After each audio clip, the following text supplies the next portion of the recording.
The space station called Haven was never quiet. Ships came and went at all hours. Traders shouted prices. Machines hummed and beeped. But on the lower levels where the old shops sat in rows, there was a small corner of peace. Had lived in that corner for 20 years. His toy shop was small but warm. Wooden animals sat on shelves. Soft dolls hung from hooks. Wind-up birds waited to sing. Every toy was made by his own 2 hands. He was 63 years old now. His hair was gray. His back hurt when he bent too long. But his hands were still steady and his eyes were still sharp. He could carve a face into wood that looked almost alive. Tonight worked late. He was making a small horse for a child who lived 3 levels up. The parents had paid extra for it to be done by morning. So sat at his table with his tools and his lamp, carving tiny hooves into pale wood. The station's heating system was broken again. It happened often in the lower levels. The cold crept through the walls like water through cracks, wore 2 sweaters and kept a blanket over his legs.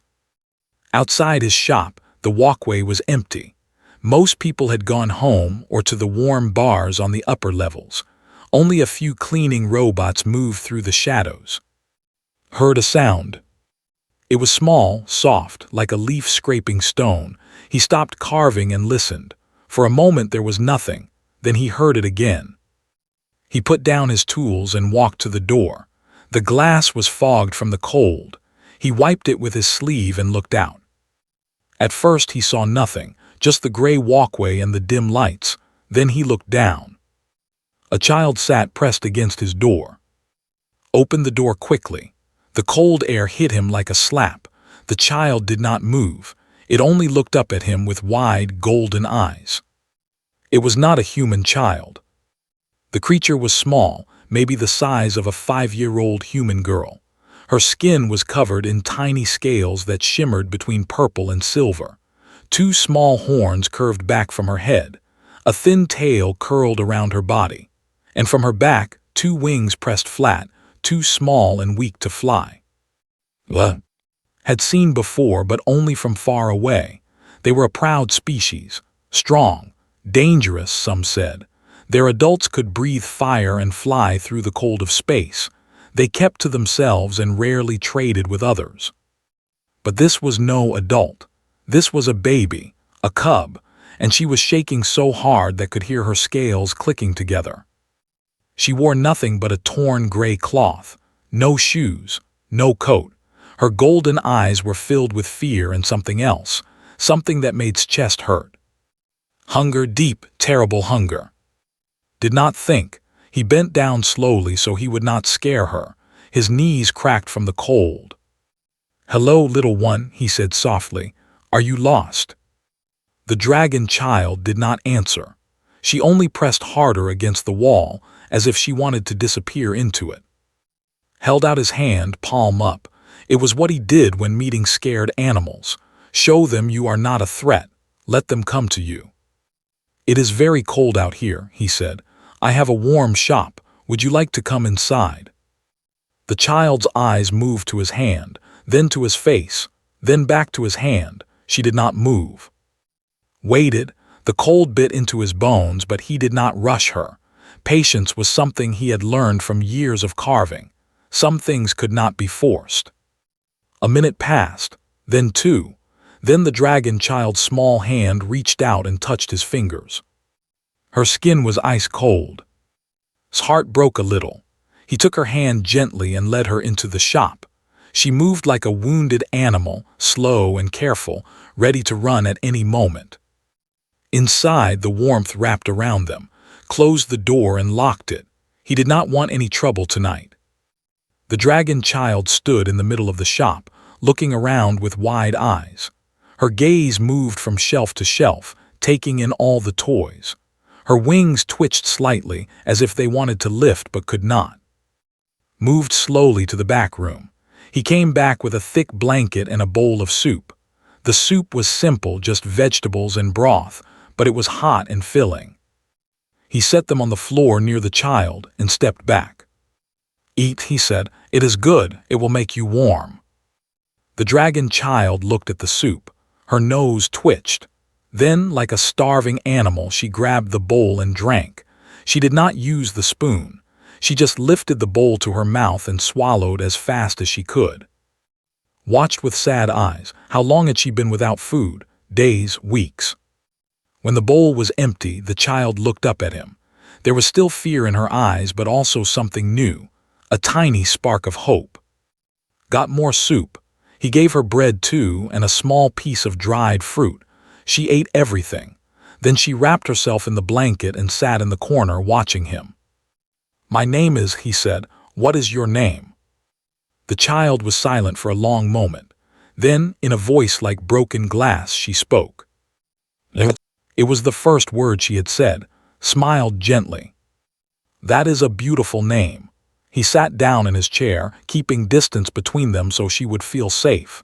"Where is your family?" The child's eyes went dark. Her wings pressed flat against her back and her tail curled tight around her legs. She did not answer. Understood. Whatever had happened to her family, it was not good. He would not push. "You can stay here tonight," he said. "No one will hurt you, I promise." Looked at him for a long time. Did not know if she believed him. He did not know if she could believe anyone anymore. But slowly her shaking stopped. Her eyes grew heavy. And there, in the corner of an old man's toy shop, the trembling dragon child fell asleep. Watched her for a while. Then he went back to his work. He still had a wooden horse to finish. But his mind was not on carving anymore. It was on the small creature sleeping in his corner, on her golden eyes filled with pain, on her ice-cold hands and empty stomach. What had happened to her? Where did she come from? And what was he supposed to do now? Did not have answers. He only knew one thing. He would not send her back into the cold. Not tonight, not ever. Woke up screaming. The sound cut through the quiet shop like a knife. Jumped from his chair, knocking over his tools. His heart pounded as he ran to the corner where the dragon child had been sleeping. She was pressed against the wall, her small body shaking. Her golden eyes were open, but they did not see him. They saw something else, something from her nightmares. Said softly, he did not touch her. He knew better than to grab a frightened child. "You are safe. You are in my shop. No one will hurt you." The child's breathing was fast and hard. Her tiny claws scratched at the floor. Small sparks of orange light flickered in her throat, like a fire trying to start but failing. Stayed still. He kept his voice calm and low, like he was talking to a wounded bird. "Look at me, little one. Look at my face. I am the remember. You ate soup last night. You are warm now. You are safe." Slowly the light in her throat died down. Her breathing slowed. Her eyes found his face and stayed there. "Good," said. "Very good. You had a bad dream, that is all. Dreams cannot hurt you." His lips trembled. A single tear rolled down her scaled cheek. It left a wet line on her purple skin. His heart ached. He reached out slowly and wiped the tear away with his thumb. Her skin was warmer now, not like ice anymore. "Are you hungry?" he asked. Nodded. It was a small movement, but it meant everything. She was starting to trust him. Made breakfast. He had simple food in his back room, rice, eggs, and some vegetables. He cooked them on his small stove while watched from her blanket. The dragon child did not speak. She only watched. Her golden eyes followed every move made. When he reached for a pan, she flinched. When he turned on the stove, she pressed back against the wall. Someone had hurt this child, was sure of it now. Someone had made her afraid of everything. He brought the food to her on a plate. This time she did not grab it like a starving animal. She took it carefully and ate slowly. Her eyes never left his face. "Today I will go to the market," said, sitting in his chair. "I need to buy more wood for my toys. You can stay here where it is warm and safe." Stopped eating. Fear filled her eyes again. "You are leaving." Her voice was still broken, still small, but there was panic in it now. Understood. She thought he was going to abandon her, just like whoever had left her outside his door. I will come back, he said firmly. I promise. I always keep my promises. Did not look convinced.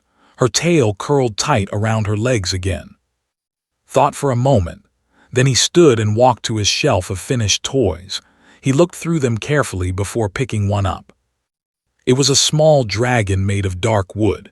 He had carved it months ago for a customer who never came to buy it. The wings were spread wide. The head was lifted high. It looked proud and strong. He brought it to and held it out. This is for you, he said. Keep it while I am gone. When you hold it, remember that I will come back. I made this with my own hands, and I do not give my work to people I plan to leave behind. Looked at the wooden dragon. Her small hands reached out and took it. She held it close to her chest, her golden eyes wide. It looks like me, she whispered. Smiled, yes, it does. You are a dragon too. Small now, but one day you will be strong like this. Something changed in his face. The fear did not disappear, but something else grew beside it, something warm. When left for the market, stayed in her corner with the wooden dragon pressed to her heart. The market was 3 levels up. It was loud and crowded, full of traders from a dozen different species. Moved through the crowd slowly, filling his bag with wood and tools. He thought about the dragon child the whole time. Where had she come from? How did she end up alone on Haven Station? And what should he do with her? He knew he should report her to station security. That was the proper thing to do. They would find her family or send her to a care center. But something stopped him. A feeling in his gut that told him that would be wrong. That whoever had put outside his door had done it for a reason. That sending her to security might put her in danger. He needed to know more first. He needed to understand. An old friend named Bora sold cloth in the market. She was human-like, a woman of 70 with silver hair and sharp eyes. She had lived on Haven longer than anyone. She knew everything that happened on the station. Found her at her usual stall, folding bright fabrics. She said with a smile, "You look tired, working late again." Something like that. He leaned close and lowered his voice. "Bora, what do you know about coming through Haven recently?" Bora's smile faded. She looked around to make sure no one was listening. "Why do you ask?" "I heard a rumor, nothing more." Bora studied his face. She knew him too well to believe that lie, but she answered anyway. "There was a ship 2 weeks ago, a transport. It came through fast and left faster. Word is they were running from something, or carrying something they should not have." "What kind of something?" Bora shook her head. "No one knows, but station security asked questions for days after. They are still asking." Stomach tightened. "And the ship, where did it go?" "Gone, jumped to hyperspace and disappeared, but—" Bora paused. "There were stories. Some of the dock workers said they saw people get off the ship before it left. Small figures in cloaks. They thought it was strange." Small figures like a child. Thanked Bora and hurried back to his shop. His mind was racing with dark thoughts. Smugglers. Illegal cargo. A child left behind like unwanted goods. When he opened his shop door, he found exactly where he had left her. She was sitting in her corner with the wooden dragon in her hands. But when she saw him, her whole face changed. She smiled. It was small and shy, just a tiny lift of her lips, but it was real, and it was the most beautiful thing had seen in years. "You came back," she said. "I told you I would." He set down his bag and sat across from her. "I need to ask you something. It is very important." The smile faded. Fear crept back into her eyes.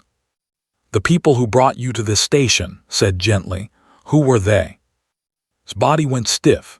Her tail wrapped around her legs so tight that her scales made clicking sounds. "Bad people," she whispered. "They took me from my home. They said they would sell me." His hands curled into fists. "Sell her, like an object, like cargo." "They put me in a dark room," continued. Her voice shook. "With other children, we were scared, so scared. Then the ship stopped and they told us to run and hide. They said bad things were coming. So you ran. I ran and ran, I got lost. I was cold and hungry, then I found your door. Looked up at him with tears in her golden eyes. Your shop had light inside, it looked warm. I was so tired, I just wanted to be warm. Moved closer. Slowly, carefully, he opened his arms. For a long moment did not move. Then, like a dam breaking, she threw herself forward.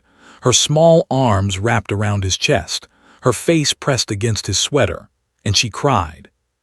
Held her tight, he said nothing. There were no words for this. There was only warmth, only holding, only letting a broken child know that she was not alone anymore.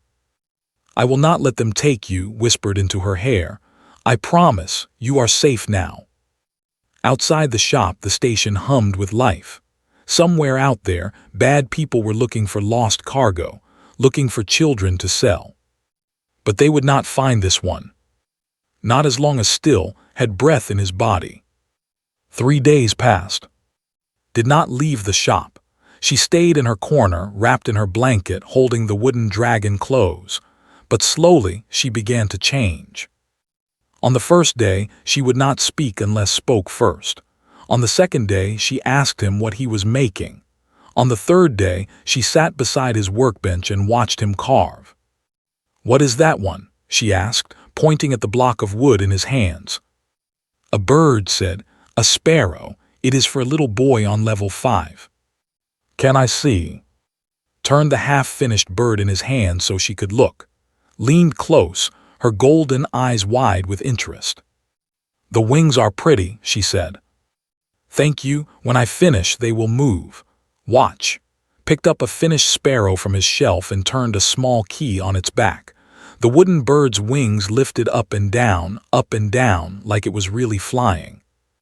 Gasped, her own small wings twitched on her back. Can I try? Handed her the bird. She turned the key herself, her clawed fingers gentle and careful. When the wings moved, she laughed. It was a small sound, soft and unsure, like she had forgotten how to laugh and was just now remembering. Smiled. It was the first time he had heard her laugh. But the peaceful moment did not last. A knock came at the door, hard and loud. Froze, the wooden bird fell from her hands. Her eyes went wide with terror and she scrambled back toward the corner. Held up his hand. Stay there, stay quiet, I will see who it is. He walked to the door slowly. Through the fogged glass he could see 2 shapes, tall, wearing dark uniforms. Station security. His heart beat fast, but he kept his face calm. He opened the door just enough to look out. 2 officers stood in the walkway. One was a tall with blue skin and 4 arms. The other was human, a young man with a serious face. Good morning, the human officer said. Are you the? I am. We are conducting a search of the lower levels. A few weeks ago, a transport ship came through Haven carrying illegal cargo. We believe some of that cargo may still be on the station. His throat tightened. What kind of cargo? The officer spoke. His voice was deep and cold. Young, stolen from there, we have been tracking the smugglers for months. Did not let his face change. That is terrible, I hope you find them. We hope so too. The human officer looked past into the shop. Have you seen anything unusual lately? Strange visitors, sounds in the night? No, said, it has been quiet here, I work alone. The officers looked at each other. The 4 eyes narrowed. May we come in and look around? His heart stopped. Behind him, hidden by the shelves, was pressed into her corner. If they came in, they would find her. And then what? They would take her away, put her in some cold station facility, ask her questions that would bring back all her nightmares. She would be alone again, surrounded by strangers. Could not let that happen. I am sorry, officers, he said, keeping his voice steady. My shop is small and I have valuable work in progress. I do not allow strangers inside. It is a personal rule. The human officer frowned. Sir, this is a security matter. We have the authority to search any. You have the authority to search public spaces, interrupted. This is my private property, my home. If you want to come in, you will need a warrant from the station council. The officers stared at him. Most people on Haven did not talk to security like this. Most people were too scared. But was 63 years old. He had lived through wars and disasters and the death of everyone he loved. He had faced worse than 2 officers with questions. We are only trying to help, they said. These children were taken from their families. They are scared and alone, if you know anything. I know nothing, said. Now if you will excuse me, I have work to finish. He closed the door. For a long moment he stood there, his hand pressed against the wood. Through the glass he watched the officers talk to each other. Then slowly they walked away. Let out a breath, his hands were shaking. Are they gone? He turned, was peeking out from behind a shelf, her golden eyes filled with fear. They are gone. They were looking for me. Walked over and knelt beside her. Yes, they were. His whole body shook. They will take me away, put me in a cage again, send me back to the bad people. No, took her small hands in his. Listen to me, those officers are not the same as the bad people. They are trying to help children like you, but I do not know if I can trust them. Not yet. Until I am sure you will be safe, I will not let anyone take you. Do you understand? Nodded slowly. You lied for me. It was true. Had never lied to officers before. He had always believed in following rules and telling the truth. But today, looking into the eyes of a frightened dragon child, the truth felt less important than keeping her safe. Yes, he said, I did. Why? Thought about the question. Why had he risked so much for a child he had known for only 3 days? A child who was not even human. A child who had brought danger to his quiet little life. The answer was simple. Because when I found you outside my door, I made you a promise. I said no one would hurt you. I said you were safe. He squeezed her hands gently. I keep my promises. Stared at him, something in her face changed. The fear was still there, but behind it something new was growing. Trust. Real trust. She threw her arms around his neck and held tight. Thank you, she whispered. Hugged her back. His old bones ached and his back hurt, but he did not let go, not until she was ready. That night made a plan. He could not hide forever. Station security would keep searching. Sooner or later, someone would find out. He needed to know more about her situation before that happened.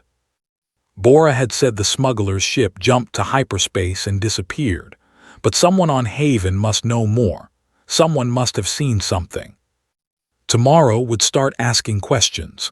Carefully, quietly. He would find out who had taken from her home and why. He would learn what happened to the other children on that ship. And then, when he had the truth, he would decide what to do next. But tonight, there was only this. An old man and a small dragon, sitting together in a warm shop while the cold station hummed around them. Fell asleep with her head on his lap. Her wooden dragon was clutched in her arms. Her breathing was soft and steady. Looked down at her and felt something he had not felt in many years. Purpose. He had spent 20 years making toys. Beautiful toys, toys that made children smile, but they were just objects, just wood and paint. This was different, this was real. A real child who needed him, a real life he could protect. He did not know what tomorrow would bring. He did not know if he was strong enough to face it. But he knew one thing for certain. He would not fail her. A week had passed since the officers came. Worked and watched. He asked careful questions to the traders who visited his shop. He listened to whispers in the market. Slowly, he put the pieces together. The smugglers were called the Iron Claws. They were a group of criminals who stole children from planets across the galaxy and sold them to rich collectors. Young were worth the most because of their rarity and power. The Iron Claws had been caught once before, years ago. Most of their leaders were in prison, but some had escaped. Some were still out there, still taking children, still selling them like goods. And they were still on Haven. Bora told in a frightened whisper. They are looking for the missing cargo, the children who ran when the ship landed. They have been asking questions in the lower levels. His blood went cold. Do they know about my shop? Not yet, but they will. They are checking every corner, every shadow. It is only a matter of time. Went home faster than he had ever moved before. His old legs burned and his chest hurt, but he did not slow down. When he reached his shop, he locked the door and closed all the blinds. Looked up from the floor where she was playing with wooden animals. Her golden eyes saw his fear immediately. What is wrong? Tried to smile. Nothing, everything is fine. But was not fooled. Her scales rippled with worry. The bad people are coming, she said. It was not a question. Sighed he could not lie to her, not about this. They might be, but I will not let them take you. We need to be careful for the next few days. Stay away from the windows, stay quiet. Can you do that? Nodded. Her small body was tense with fear, but her eyes were steady. She had survived terrible things already. She knew how to hide. 2 more days passed. Nothing happened. Began to hope that the iron claws had given up or moved on. He was wrong. It was late evening when the knock came. Not the hard knock of officers, something quieter, something that made skin crawl. He looked through the fogged glass. 3 figures stood outside. They wore long coats with hoods that hid their faces. One was tall and thin. One was short and wide. One was something else, something with too many joints in its arms. Whispered, "Go to the back room, hide under the bed. Do not come out for any reason." Grabbed her wooden dragon and ran, heard the back door close, then silence. He took a deep breath and opened the front door. "Can I help you?" he asked. The tall figure stepped forward. He pulled back his hood, showing a face that was mostly human but with metal plates replacing parts of his jaw and cheek. His eyes were cold and empty. "Good evening, old man. We are looking for something that belongs to us. A small item, purple and silver, might have wandered into your shop by mistake." Kept his face calm. "I do not know what you are talking about." "Really?" the man smiled. It was not a nice smile. "Because we have been watching this shop for 3 days, you buy extra food, you close your blinds early, you talk to security and lie to their faces." He leaned closer. "We know she is here." Did not move. "There is no one here but me." The short figure laughed. It was a harsh, ugly sound. "You are brave, old man, but also stupid. Just give us the dragon and we will leave you alone. She is worth a lot of credits, more than you will see in your whole life." "She is a child," said. His voice was hard now. "Not cargo, not property, a child." The tall man sighed. "Humans, always so sentimental." He nodded to the others. "Search the place." They pushed past and entered the shop. The creature with too many joints knocked shelves over, sending toys crashing to the floor. The short one went straight for the back room. "No," grabbed the short one's arm and pulled. "Leave her alone." The short one turned and hit across the face. Pain exploded in his head. He fell against the wall, his vision blurring. "Stay down, old man. This does not concern you." Pushed himself up. Blood ran from his lip. His whole body ached, but he stood between them and the back room. "I will not let you take her." The tall man tilted his head. "And how will you stop us? You are old, weak, you have no weapons. What can you possibly do?" It was a fair question, was just a. He had no training, no strength, no power. He was nothing against 3 criminals who dealt in stolen children. But he had made a promise. "I can stand here," said. "I can make you go through me, and when you do, I will scream. I will scream so loud that every person on this level will hear. They will come running. They will see your faces, and you will have nowhere to hide." The tall man's empty eyes flickered with something. Anger, fear. It was hard to tell. "You would die for a dragon child you just met." "Yes." The word came out without thinking. Did not know he was going to say it until it left his mouth, but as soon as it did, he knew it was true. He would die for her, this small creature who had stumbled to his door, shivering and alone. This child who laughed at wooden birds and held toys like treasures. This broken little soul who had trusted him when she had no reason to trust anyone. He would die to protect her. The tall man stared at him for a long moment. Then he raised his hand. "Fine, have it your way." The creature with too many joints moved forward. Its arms reached for, ready to tear him apart. Then a sound split the air. A roar, small but fierce, full of rage and fear and fire, burst from the back room. Her golden eyes blazed with light. Her small wings spread wide, and from her throat came flames. Not much, just a burst of orange fire no bigger than a torch, but it hit the creature with many joints right in the face. The thing screamed and stumbled back, clawing at its burning skin. "No!" shouted. But the dragon child was not finished. She ran to and stood in front of him, her small body trembling but her face full of fury. "You will not hurt him," she screamed at the criminals. More sparks flickered in her throat. "I will burn you all, I will." The short one laughed and raised a weapon. Stupid little. He never finished. A beam of blue light hit him in the chest, and he collapsed to the floor. More lights filled the doorway. Voices shouted commands. Officers poured into the shop, their weapons drawn. Saw the human officer from before, the young one with the serious face. He was pointing his weapon at the tall man. "Iron claws. You are under arrest for kidnapping, trafficking, and assault. Do not move."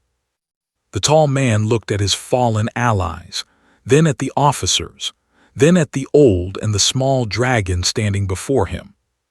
"You win this round," he said quietly, "but there are more of us. There will always be more." The officers took him away in glowing restraints. More officers came to check on the creature with the burned face, and the unconscious short one sank to the floor. His legs could not hold him anymore. His face throbbed. His heart pounded. Ran to him and threw her arms around his chest. "Are you okay? Are you hurt? I am sorry, I should have stayed hidden, but they were going to hurt you." Wrapped his arms around her. "You saved me, little one. You were so brave."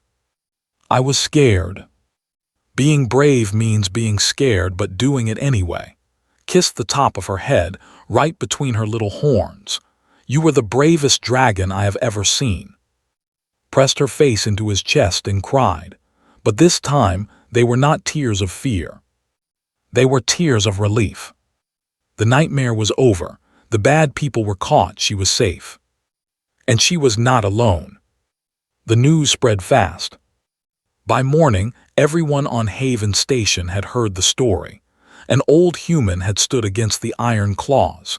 He had refused to give up a stolen dragon child. He had nearly died protecting her. People came to see the shop. They stood outside, looking through the windows. They talked in low voices about the brave old man and the small dragon who breathed fire. Did not like the attention. He kept his blinds closed and his door locked, but the visitors kept coming. Some brought food, warm bread and fresh fruit in containers of hot soup. They left them outside his door with small notes. "Thank you for being good. We are proud of you. Humans are not all bad." Others brought toys. Old toys their children no longer played with. They wanted to have them. A stuffed alien creature, a set of colorful blocks, a music box that played soft songs. One morning, an officer came to the door. She was tall and beautiful, her scales a deep shade of gold like eyes. Her wings were massive, folded against her back like a cloak. Opened the door slowly. He had been expecting this visit for days. "I am Commander Nara of the Guard," the officer said. Her voice was deep and strong but not unkind. "I am here about the child. Her name is—" "I know." Commander Nara looked past into the shop. "May I see her?"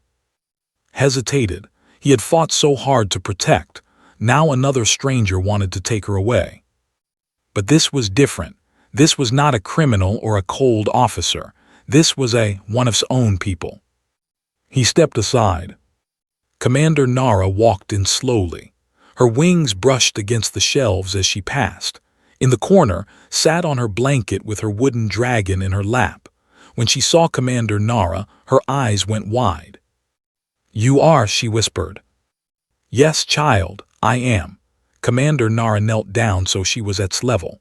"I have been searching for you and the others for many months. The Iron Claws stole you from your village when you were very small. Do you remember?" His face scrunched up with thought. "I remember fire and screaming, and then the dark room." "Yes, the Iron Claws burned your village and took the children, your parents." Commander Nara paused. Her golden eyes were filled with sadness. "Your parents did not survive." His heart sank.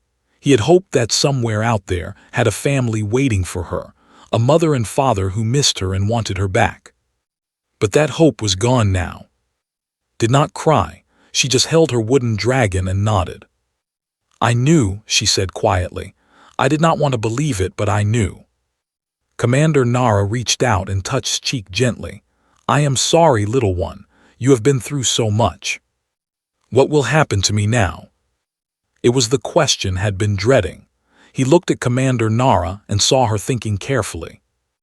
"Normally," the commander said, "you would come back to you would be placed with a foster family. You would grow up among your people, learning our ways." "But I do not want to leave." Looked at, her golden eyes were full of fear and something else. "Love. I want to stay here with." Commander Nara turned to look at the old. She studied him for a long moment.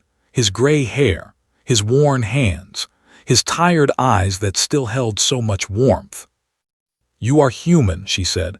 "Young need special care. They grow fast and strong. They need space to fly. They need fireproof environments. Can you provide these things?" Did not look away from her gaze. "I do not know. I am old. I am poor. I have only this small shop." He paused. "But I love her, and I will learn whatever I need to learn to keep her safe." Love is not enough to raise a child. Maybe not, but it is a start. Commander Nara was silent. She looked at, then back at. Something passed between them, a silent conversation that could not hear. Finally, the commander stood. "There is a process," she said. "Papers to file, checks to pass. It will take time." She looked at with new respect in her eyes. "But I will recommend that be allowed to stay with you as her legal guardian, if you are willing." His heart nearly burst. "I am willing, more than willing." "Good." Commander Nara walked to the door. "I will send officers to help make your shop safer for a young dragon, fireproofing, space for flying practice, whatever you need." "Thank you." Commander Nara paused at the door. "No, human, thank you. You stood against criminals to protect a child who was not your own. You risked your life for a species you barely knew. That is rare in this galaxy. That is," she searched for the right word, "that is beautiful." She left without another word. Ran to and jumped into his arms. He caught her, even though his back screamed in protest. "I get to stay?" she asked. "Really? Really? Forever?" Laughed. It was the first time he had laughed in years. Forever. The days that followed were busy. Officers came to install fireproof panels on the walls. Engineers built a small platform near the ceiling where could practice flying. A doctor visited to check on health and teach about dragon nutrition. But the best part was the small things.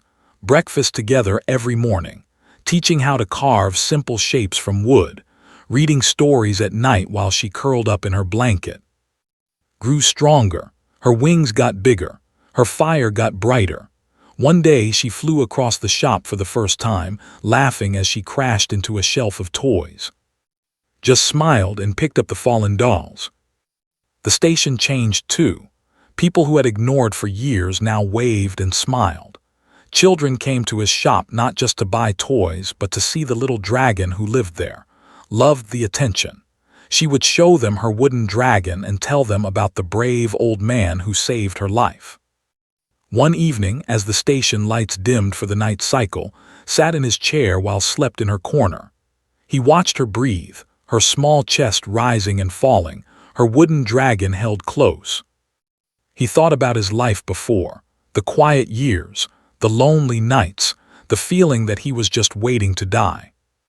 Now everything was different. Now he had purpose. Now he had love. Now he had a family. He walked to and pulled her blanket up to her chin. She stirred slightly, her golden eyes flickering open. She mumbled, "Sleep, little one, I am here." She smiled, her eyes closing again. "I love you." 3 small words, simple and true.